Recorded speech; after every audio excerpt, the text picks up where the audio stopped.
Howdy, funky people. Welcome to Carfunkle. You can call me Carby or Carb. I'm a carbuncle, and I make mythology videos. This one is another one in a long line in my Greek deities Iceberg. The order isn't super important, since you're probably here for the stories, but if you want to see them in order, check out the playlist or check the comments to see if the big video is out yet. So, yeah, I disappeared for a while, but I'm back now. I disappeared because I took a break from it, and I go to look at my script, and the organization of my script is really bad. And in the moment, I'm sure it made sense to me because I don't really do a bunch of edits to my scripts. So I'm sure in the moment it made sense to me, but it was kind of a mess and I lost my place and, well, I found it again. I almost decided to redo the whole thing. Glad I didn't go that route, glad I waited a bit and checked it again, but yeah, we're back and we're picking up right where we left off. Horkos. This is an interesting one. Horkos is the personification of the curse that punishes people who swear a false oath. This god doesn't have much lore, but sort of works as another god of law. Basically, if you took an oath and broke it, you were waging war on the gods. There were a lot of gods about law too, and it really showed you what ancient Greeks prioritized. Love, law, and incest.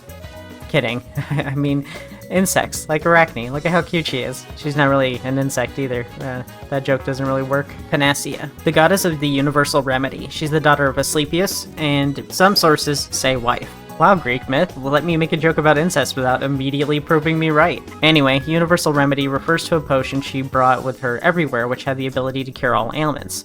This idea has persisted, and in many games you can find a panacea, but in reality, if something claims to cure everything, it probably doesn't even cure one thing. Rhodos, personification of the island of Rhodes and wife of Helios.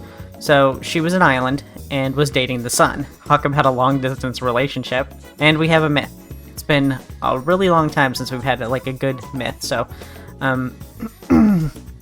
When Zeus and the other gods got together to decide who owned what parts of the earth, Helios was gone and didn't get to pick anything. Helios was, of course, upsetty that all of his best bros and broettes decided to throw a party without him, and Zeus offered to redo the drawing of lots.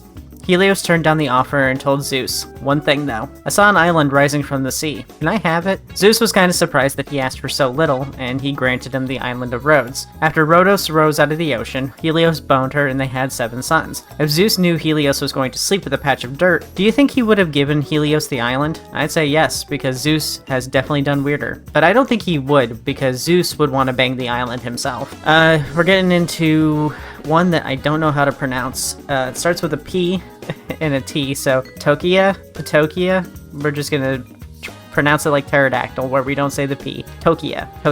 Yeah, Tokeia sounds good. We'll go with Tokeia. Female spirit of begging. Yep, that's it. That might be the shortest one that I've done yet. If it gets any shorter, it's just gonna be one word, maybe even a sound. Enyalius. Enyalius is thought to be an alternative name to Ares. Despite not much going on here, Enyalius is actually mentioned 9 times through Iliad, where his name is used in place of Ares. Bia, personification of force. She's one of the personifications that Zeus considered among his closest circle. This is because of their role in the Titanomachy. You don't really hear about her or her siblings after that, although she is one of the gods who helped chain Prometheus along with Kratos. Asclepius. I have no idea why he's this far down on this iceberg. He's the god of medicine, healing, and physicians. He's still honored through icons like the Rod of Asclepius, which represents medicine. He's the son of Apollo and Coronis, or potentially Apollo without betting anyone. He has several daughters and sons, and they all represent aspects of medicine and the healing process. We have some myths to read again, so, oh gosh, twice in a layer. I'm being spoiled. Asclepius' birth is super messed up. So, Apollo slept with a mortal woman named Coronis, with a K. She decided to sleep with another man named Ischys. Using his powers of prophecy, Apollo discovered her infidelity and killed Ischys. There is not enough vowels in that word. Okay, Ischys. Apollo, bro, I get you were mad and you killed Ischys in rage, but at the same time, did this really have to end with both Ischys and Coronis dying? People have a lot of reasons for cheating, and it's not always just about sex. Maybe you were too busy all the time banging other women and neglected her. Anyway, they threw her on a funeral pyre, and Apollo cut the baby from her stomach. This baby is Asclepius. Apollo, of course, raised his child and taught him about medicine, but later was tutored on medicine even further by the centaur Chiron. He got even more medicinal knowledge when he helped a snake, and the snake whispered the secret of medicine into his ear. Now, Christians might notice here that this is a snake, and it represents and knows forbidden knowledge that humans aren't supposed to know. Perhaps this story was borrowed for the Bible. Anyway, through this knowledge, he soon was more knowledgeable about medicine than both his father and his teacher Chiron. But it's not a happy ending for Asclepius. With his medicinal abilities, he was able to help humans evade death by being brought back from the brink of death. He did this so reliably that there were too many humans and Zeus killed him to correct the balance. This sort of answers an unrelated question, but Asclepius is a god who died, which means they're not immortal in the sense that they can't die so much as they can't die from old age. This also means that ambrosia doesn't make you invincible, but instead stalls aging. Interesting, a little bit of context there. Melite, muse of thought and meditation. Elpis, spirit of hope. She was on some money and is the last item inside Pandora's box, as quoted from Works and Days. Only hope was left within her unbreakable house. She remained under the lip of the jar and did not fly away. Before she could, Pandora replaced the lid of the jar. This was the will of the Aegis-bearing Zeus the Cloud Gatherer. Eumerian, this is interesting. I looked up this one on Wikipedia and found nothing.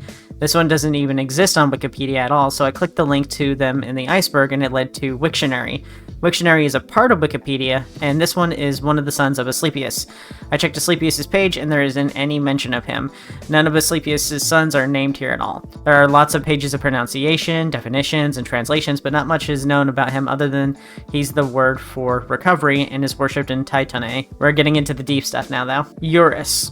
Wind personification, another anemoi. This one belongs to the east, he has no myths of his own, and if he appears, it's with his brothers Zephyrus, Notus, and Boreas. And that's it for this layer. Thanks for watching. Make sure to leave a gem emoji, a like, and subscribe for even more gods. You'll definitely want to be around when the big edit comes out where I combine all of these into one big video.